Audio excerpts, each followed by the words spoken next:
Welcome, students. Today I want to do a little bit of review, and then we're going to talk about Dean Radin's work on what he calls real magic, which is different from what I call real magic, and is in fact about psychic powers. You're going to have a couple of tasks today and some other videos, so I want you to focus on those. I want to keep this on the brief side. I know I say that all the time, but let's try to actually do it this time. One note about scaffolding.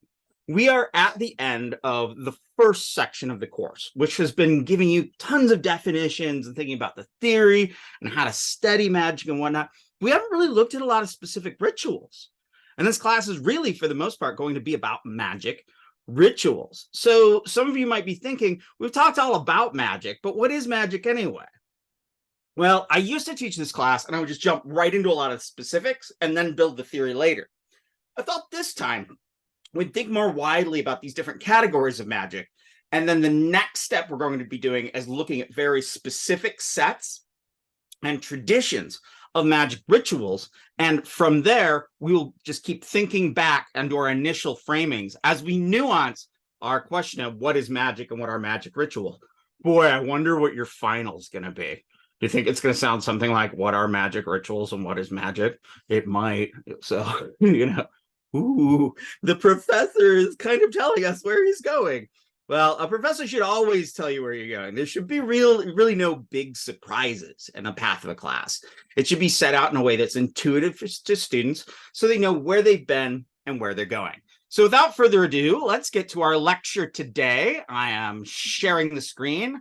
I had to write a share my screen mantra, so I have something to say while I'm sharing the screen. But here we are. So today we're going to talk about religion, magic, and this quote-unquote real magic, according to Dean Radin, who's a really important thinker right now. I really like his book, Real Magic. It's just chocked full of data that's all really interesting, and a lot of statistical interpretation. And a lot of you who are in the sciences are going to be better at interpreting these things than me. I find it pretty darn convincing, though I also don't think he's talking about the same sort of magic that I talk about in my research. But let's review for a minute. Let's look at what is religion, what are magic rituals, what is fantastic magic or stage magic, and what is Radin's real magic or the magic of mental powers or psychic abilities. So to start out, what is religion? Well, religion, and this is where I continue to crib off a guy named Milford Sparrow. Religion is a critically conditioned way of interacting with culturally posited, superhuman, and invisible beings. So it's a culturally posited thing to interact in culturally positive and culturally conditioned ways with culturally positive and culturally conditioned beings that are invisible. All right, so I like to think of religion as normative, and we've talked about magic as non-normative. Well, how's magic or how's religion normative? It's normal. It's agreed upon. When you explain sort of that you're going to church and talk to the other people at the church, you all kind of agree on the same things. Now, there's always the contention that say, like, people will be like, oh, Mormons believe crazy stuff. They're not normal. No, they just have a different set of normal. But everyone within a religion has a sense of there is a right way to do things and a right way of being religious and a right way of being religious. So this is orthodoxy. So ortho, like straight, orthodontics for your teeth. Ortho, straight doxy, straight doctrine, and orthopraxy, straight practice. So this normative, normal, and agreed upon social system or social construct is used to transact, and I keep saying transaction is the key, is used to transact with superhuman beings. Now, what else happens with religion as a social system? Well, it connects individuals and subgroups to larger social structures and groups. You're a member of the church contributes to society. So arguably, according to Durkheim, who we looked at a couple of times, he says that religion actually mirrors the social structure. Think of it this way. If you look at Mandarin Chinese, like classical Chinese religions, that's Confucianism, you'll see that the whole hierarchy of heaven is mapped upon and looks similar to the hierarchy of a royal court on earth. This works in two ways. One, the royal court is structured by those ideals in the heavens, And also the ideals of heavens are created by people who are establishing a court. So they're working back and forth. So it makes you wonder, if you're, say, a Christian, what is the structure of the church with the pastor and the deacons and whatnot? And how is that similar to, I don't know, maybe the US government a little bit? Or if you're a Catholic, also a type of Christian, what does the role of the priest in society, in the church, mimic? Well, probably the hierarchy of angels and deities below God. I say deities because I would argue Catholicism has a remarkably polytheistic vibe, where there is one God who is a trinity, but also has all these other entities below them. So what I want you to get at here is to understand what Durkheim says, is that religion, as it's practiced and as it's thought about, mirrors our social structure, but also our social structures mirror religion. It's sort of a feedback loop. So for Durkheim, religion is society, and the superhuman beings that I argue is the key in religion, is transacting with superhuman beings, mirror political and social powers. Peter Berger, famous 20th century theologian, argued that religion is a world-building and world-transforming force. I think that's a really good way to think about it, especially as an individual. Berger said that religion is the thing and the state in which you are most ultimately concerned, the most serious thing. And I would add to that, and that this world-building, world-transforming force establishes and complicates the role of the human in the world, the human in relationship to the universe, the human in relationship to society, the individual and society. So when we're talking about religion, we often are talking about institutions, like the institutions that are clerical, as in being a priest. It's a clerical order. You do clergyman duty. The same thing could be said for a deacon or an elder or a pastor in Protestant Christianity. So you have the clerical. You also have the church, with a big T as in the and a big C as in the church. The church as an institution. Think of the church. When somebody says the church, don't think of a building. Think about the whole institution of churches and networks of religious authority as the church. What goes on in these sort of institutionalized religions as opposed to non-institutionalized or non-organized religions? Well, you have temple services. You have permanent locations of religious places. You have set traditions. The traditions have been handed down. And here's the thing about tradition. Tradition only needs to be handed down once. So if I establish a tradition and I tell somebody about it and they start doing it, it's tradition. It goes down once. It's tradition if it goes back through time immemorial. But the point is that it's been brought from somewhere else. It's been handed down in some way. What do we also see in social structures? Well, we'll also see political engagements and the state.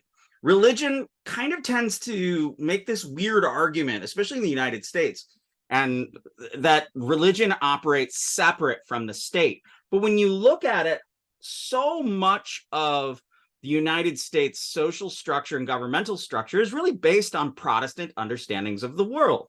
Just as if you look at the Catholic Church and think back in the feudal times of kings and barons and landowners and their relationships with the church and with clerics, there's a similarity there. So while we might state in the United States that the church and state are separate, the more you look at it, you'll see a lot of the state in churches and a lot of churchy stuff going on in the state. In times these days of religious nationalism and what they call Christian nationalism, this is becoming overtly clear, but it's not a new thing. I was raised in a very conservative environment in which any politician that we cared about would speak in the name of religion.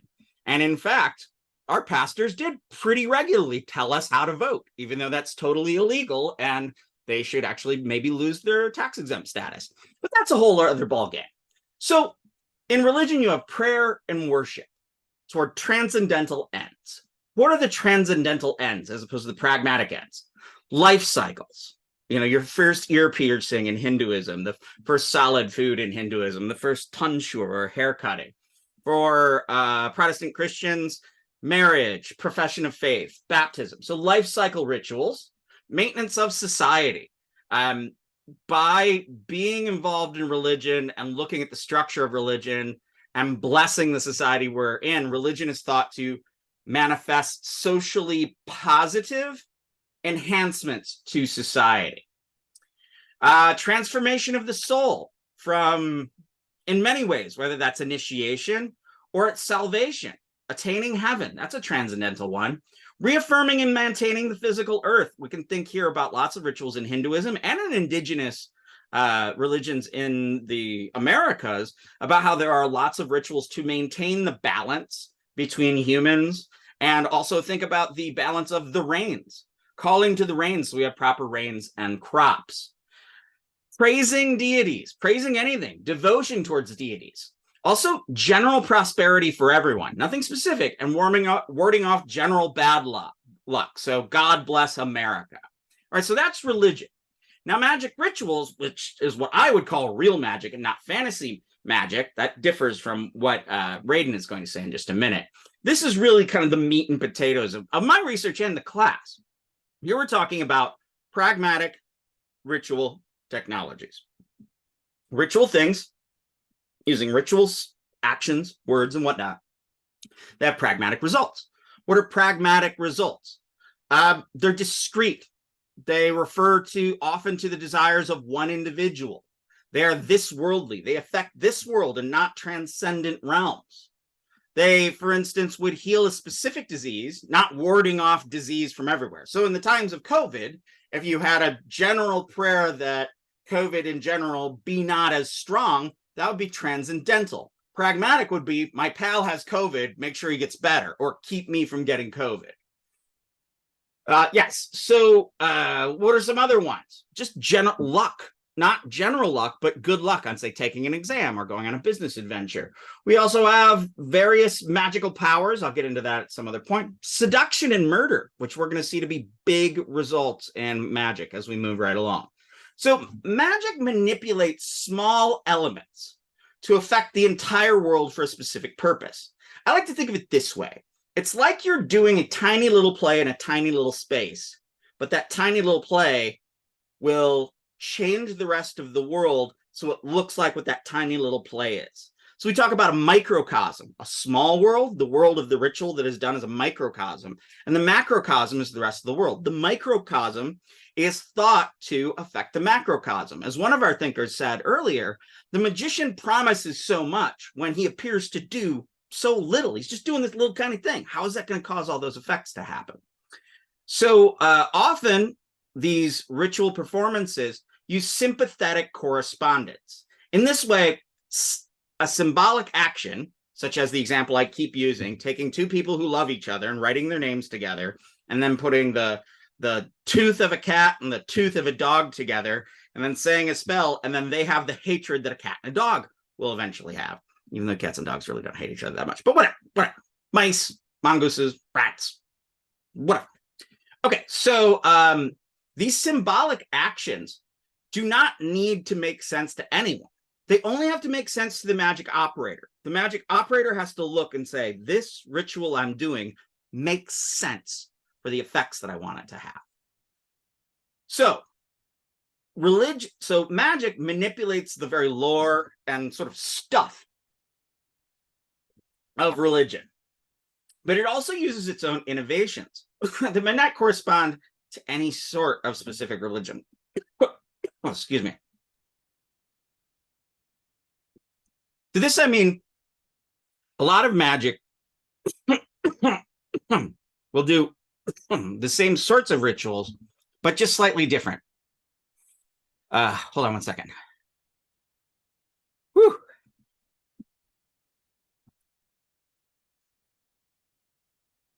Okay. All right, I'm back. Took me a second. Okay, so magic manipulates the stuff of religion. So when it invokes things, that's kind of a big deal. When it is invoking angels to do a specific end, then it's calling on the angels that were posited by a larger religion. So it manipulates religious lords, but has its own innovations. Aleister Crowley, who will come to a bunch, argues, and I'm paraphrasing here, that magic is the art and science of changing the world and the very self according to one's own will. In this sense, the magician is any person who is acting willfully, who is acting in a way to affect a change in the world. So magic is very wide on this. Now, the rituals of magic do not appear to make concrete changes in the world.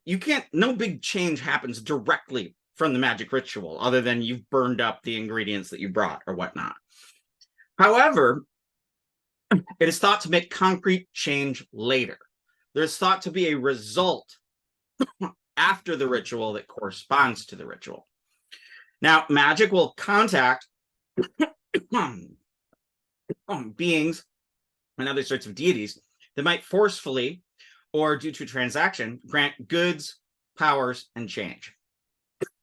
In this sense, you contact and transact with deities or otherworldly spirit beings to make a change in the world.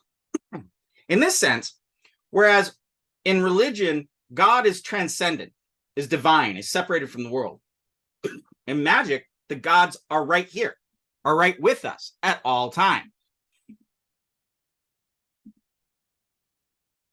So in religion, took a second there. So in religion, you have a transcendent God that's separate from the world. In magic, the deities and the entities contacted are immanent. They're right here. They're affecting the world and they're in the world. So transcendent religion, transcendent deities, religion, pragmatic, immanent. What is that? Magic. All right. So what's the other thing we've looked at? Stage magic or fantasy magic. So stagecraft and performance, legerdemain, sleight of hand, making things disappear. It's a show. But I wonder, what's the message of the show? You know, James Randi had this great quote that no matter how educated you are and how smart and together you are, you can be tricked. And magicians are out there to trick you. Well, that's a good lesson, that anybody can be tricked. But it also demonstrates that your very mind that you believe you have so much control of is manipulatable by other people. That's a good thing to know. Now, what is the other lesson, I would say, the message, the takeaway from magic? And this is my favorite one. And that's that perhaps the world is stranger than it appears. Stage magic trades on the idea that what we think of as impossible can actually be witnessed. So those are some of the messages of stage magic. Also, magic is, stage magic is itself sort of a ritual because it's doing a performance. You come to the place, the magician comes before you, there's someone behind you, there's people performing and people who are observing. So that's almost a ritual space. So the magician shows a real change in the world, but that change is not real. He's an honest liar. He challenges the rational mind and the gut. You see what the rational mind could never accept as real, but you experience it. In this way, you experience the impossible. Yet, magic in itself is materialistic. It says, this isn't real. I'm doing an illusion. It suggests we have magic powers, but it says, I'm doing this. This is an illusion.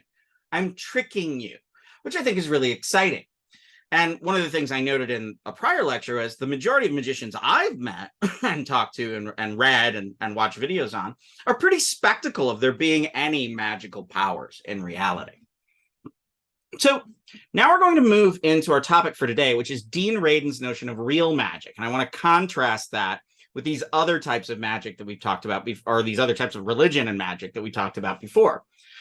Now, Radin argues that there are powers of the mind, and that those powers of the mind can be measured using the scientific method and can show that these powers of the mind affect change in the world, alter the world, influence the real world.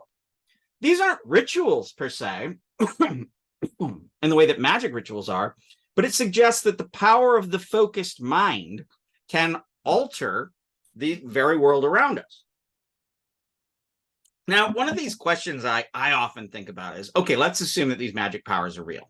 So you go into a laboratory and they don't work. Well, maybe if you're in a laboratory with a whole bunch of people that don't believe they're going to work, they're not going to work. Maybe if you're in a laboratory as opposed to speaking to a client or in your bedroom or in a meditative state, maybe the person who's supposed to use these magic powers can't do them in those states.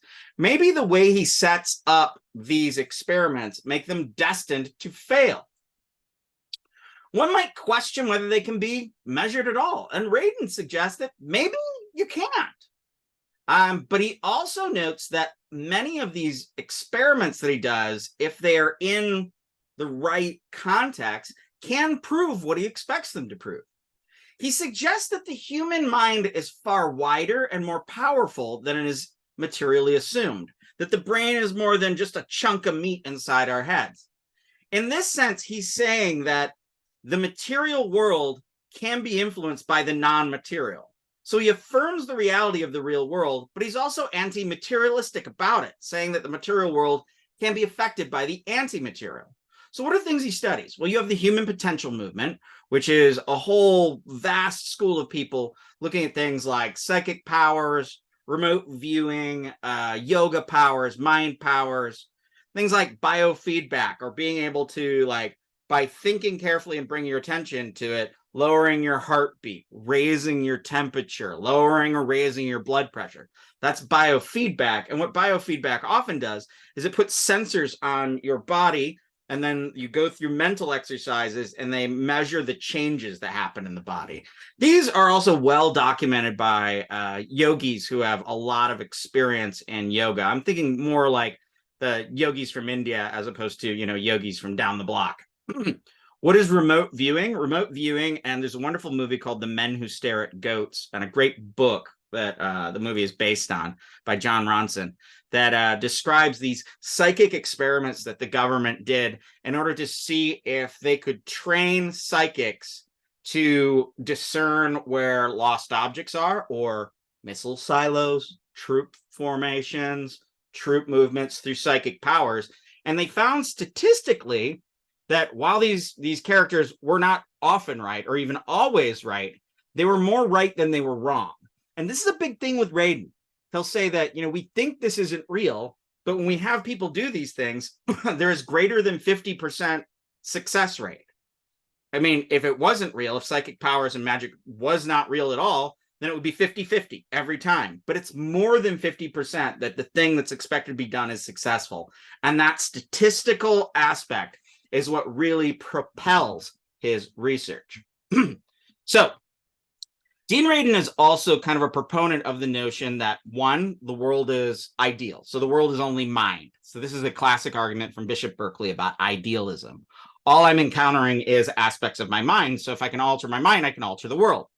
But he also argues the idea of the universe as an interconnected whole, which is becoming a bigger idea these days, is not new. For millennia, it's been one of the core assumptions of Eastern philosophy. What is new is that Western science is slowly beginning to recognize that some of the some of the elements of ancient lore might be correct. So if we posit that the mind is not just a chunk in your brain, that the mind is all over the place, then the mind should be able to manipulate the real world. All right. So Dean Radin does a sort of scientific study of religion, by which he means, a scientific study of magic. And when he says magic, he really means the force of mind, the force of intention, and how focus of the mind can affect the world. He demonstrates that we do not understand the full range of the mind, and he also argues that considering the nature of quantum physics, it seems possible that the mind can affect the material world. One of my favorite thinkers, Jeffrey Kripal, in religion, though I disagree with him on a lot of stuff, he actually argues that while we say in the humanities or whatever, when we study things, we're always looking for materialist reasons, reductive material reasons for the world to be how it is. But in fact, when you go into quantum science and quantum physics, the world is stranger than you think. There's dark matter, there's non-locality, there's spooky action. So at the same time that we, as we think about, say, religion or the arts or the human experience, are trying to be more and more material and try to be more like clear and science-like, the science is getting weirder and weirder and weirder. So if the science is getting weirder and the material sciences are getting weirder, maybe we should take things like magic more seriously and posit that maybe the world is weirder than we think, if the scientists are proving it, after all. So one of the things he really tries to document is how almost all studies that suggest that the paranormal, the non-normal, the supernatural is true or valid will not be accepted by materialist scientists. They will also be redacted. And he writes often about how his findings will be published by very prominent scientific journals, and other ones, after they publish him, they'll find other people won't want to publish because his research is thought to be tarnishing the scientific model that these journals are meant to support. So he argues that considering the nature of quantum physics, and you physics people out there can correct me on this and explain the nuance of it, it seems possible that the mind can affect the material world. So Radin, Dean Radin has a BA and an MA in electrical engineering. So he's an engineer. He's also is a classically trained concert violinist. And then he went and did a PhD in educational psychology, because he found that in educational psychology, that's where people were the most willing to sort of think through the possibilities that the mind is much grander than we would initially think. He consistently critiques a notion that the world is material, a reduction of all actions, effects, and phenomenon to material causation. He also established that the scientific world goes out of its way to not study the paranormal. However, here's the funny thing. Paranormal experiences are all throughout time. Not nobody, but few scientists are stopping to go, well, what are these weird experiences? They'll just say, oh, they're not real. Oh, they're a trick of the mind. Oh, they're people lying. But they don't stop and think, if we have a history of 3,000 years of people having, straight up witnessing human beings levitate or even fly, maybe we should ask, maybe humans can fly under the right circumstances. So that's a tricky thought. I think about that often. I'm still not quite sure about it.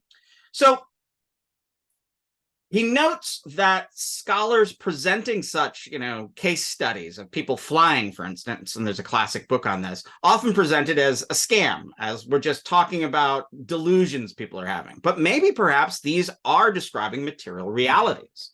I know we're thinking very differently about UFOs in the last 5 years than we did in the past.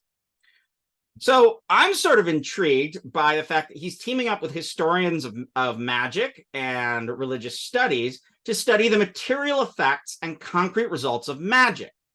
Now, in an upcoming experiment with European scholars, he's going to do just this. And this is explained in an intro video that you have today. These experiments are sort of summarized by Bernd Christianado.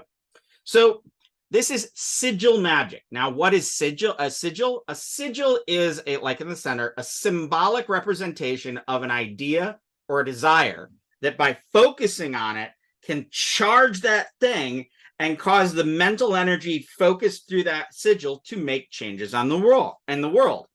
Watch the video by Bernd Christianado to get the full details on this. He explains it better than I can. However, I know a lot of people that practice sigil magic. It really only got started in the 1970s with a thing called chaos magic, which we're going to come back to toward the end of the class. Okay, supposing that reality can be influenced by the mind, or that reality is just mind or idealism, then the mind should be able to affect physical matter. Now, in quantum physics, they talk about the observation problem. And that is, if you shoot a bunch of photons at this special thing with 2 slits in it, that which goes through when you record it with instruments will look like waves. However, if you are watching it or watching the results, they'll come out as particles. This is the particle wave problem. Again, see the video on this. So what they're trying to do is see if there's an influence on sigil magic to collapse the wave or particle problem. So physics people explain this more. There's a lot going on here. So observing a process of photons slipping through these little slots will dictate whether it is a wave or a particle. This is the classic observer influence thesis. Now, what's going to happen in the near future, and I'm excited about these results, is small devices will be distributed to various magic operators, and they'll have them focus their attention and see if they get slits or they get waves or particles. Then they're going to do that focusing on sigil magic, focusing on just pure paying attention, or no focus and just looking at the thing. And they're going to see if there's a statistical difference in the reported data. Now, what does this really prove? It's hard to say. I have trouble thinking through a lot of these experiments. But what's interesting is that these are ways to scientifically and materialistically measure whether some of these magic rituals are effective. So Dean Radin designs and reports upon experiments that aim to detect psychic powers. But the key to the data and the experiments is statistics. He's able to demonstrate that the results show statistically significant evidence that psychic phenomena actually occur, are not just hokum. For instance, if he was to have 100 people perform a remote viewing activity, trying to see something at a distance through their mind, only a small amount of people will be successful at it. But, and he's shown this in a couple of cases, he demonstrates that it is more than 50%. They're either effective or not. There's a statistical model that shows that it is more effective when these work than just what it would be if it was completely random and there was no influence. He's not making huge claims or denominations. He's just looking for 51%, 51 and 49. So you can read through a number of these studies in the reading for today. There's a lot of them. And when you read, I want you to just focus on stuff that seems really interesting to you. If you want to read the whole thing, feel free. It's actually pretty well written, but I get a little slogged down with all the details. So I would suggest skimming until you find some rituals or some experiments that you seem really interested in. So he also, what I want you to do is think about that is, what is the most effective way to think about these experiments? How are they set up? What do they measure? Do the results prove the hypothesis that the mind is more powerful than expected? That the mind may be non-local, that the mind might not just be in here? I think what's really particularly interesting to me is that he also shows that these psychic effects are far more effective than when people believe in them. He talks about sheep and goat. Goats are people who are just not going to believe no matter what. And sheep are going to believe that psychic powers are possible. Generally, when goat people look at stuff, it doesn't work. They're not convinced, and the experiments don't work. But sheep people that already believe in the effectiveness of these psychic powers, they have a statistically higher and therefore relevant instance of these psychic powers being effective. This is why it's so hard to reproduce these experiments. He also notes that the experiments are not psychics in the wild, but they are done in an experimental and controlled setting, just where these events are less likely to happen. They're more likely to happen when you're not in a lab. Perhaps the lab prevents these effects from being effective. Okay, so Radin wants to prove that this mental force is real and observable using science and the scientific method. However, I would argue, and these are just kind of questions. Do we actually miss the religious aspects of magic when we try to make it into science? When we try to have a material evaluation of, say, prayer or visualization or something? Maybe we miss how these activities are more than just effective or not, but have a cultural, mental, and psychological positive effect on the people who use them. I want you to think, can the lens of science capture the human experience ever? I mean, really? Can we say that material sciences really figure out how our brain works? Do brain science findings actually tell us about the mind and the fullness of the mind? Think about what is to be gained or lost by this scientific perspective. Now, science is usually explicitly materialist in nature. It really only looks to material causes. But Radin uses science to critique materialist reductionism by saying, I can look at material things specifically and show non-material effects on them. I mean, furthermore, Radin posits non-duality, that man, God, the universe are not two, they are one. That the notion that we are separate beings from the divine, from the world, and from each other is an illusion. That the expansive mind is far more vast than what the bag of meat in the head. So what? How does science and magic connect? Think about that. Maybe magic doesn't have a place in science, or science doesn't have a place in magic. Science these days is becoming stranger and stranger as we look at physics. So perhaps our world is getting stranger and stranger. Maybe these strange things in psychic and physics world actually prove that psychic effects can occur. there is the possibility that influences are non-material. Kick that around. I mean, honestly, I think what it really calls us to do is to be open to the occult secrets, occult being hidden. The things about yoga powers and all of the yoga texts, the ability for a yogi to make different copies of himself or to see at a long distance without using his eyes. Maybe there's a possibility to something there.